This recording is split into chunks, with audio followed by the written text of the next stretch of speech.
Hi hello అందరు ఎలా ఉన్నారు? నేనైతే చాలా బాగున్నా. సో ఈరోజు అయితే మా బావ అడిగిండనమాట ఏమన్నా చెయ్యు అని అంటే నేను ఈరోజు గులాబ్ జామ్ చేస్తున్నాను.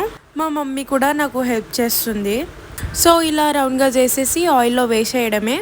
నాకైతే ఎప్పుడెప్పుడు అవుతుందో ఎప్పుడెప్పుడు తినాలా అని ఉంది, ఎందుకంటే చాలా డేస్ అయినాక చేస్తున్నాం కాబట్టి. అండ్ ఇలా బ్రౌన్ కలర్ వచ్చినాక మనం చక్కెర పాకంలో వేసుకోవాలి గులాబ్ జాము. మీ ఎంతమందికి ఇష్టం చెప్పండి ice cream with gulab jam? నాకైతే చాలా ఇష్టం. ఒకవేళ మీరు ట్రై చేయకపోతే తప్పకుండా ట్రై చేసి చెప్పండి, చాలా బాగుంటుంది. గులాబ్ జామ్ నేను చేసిన. ఎట్లుంది? బాగుంది, సూపర్. నేనే చేసిన, ఎట్లుందో చెప్పు.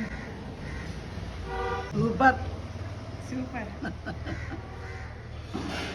మంచిగా ఉంది. మంచిగా చేసినావు కదనే.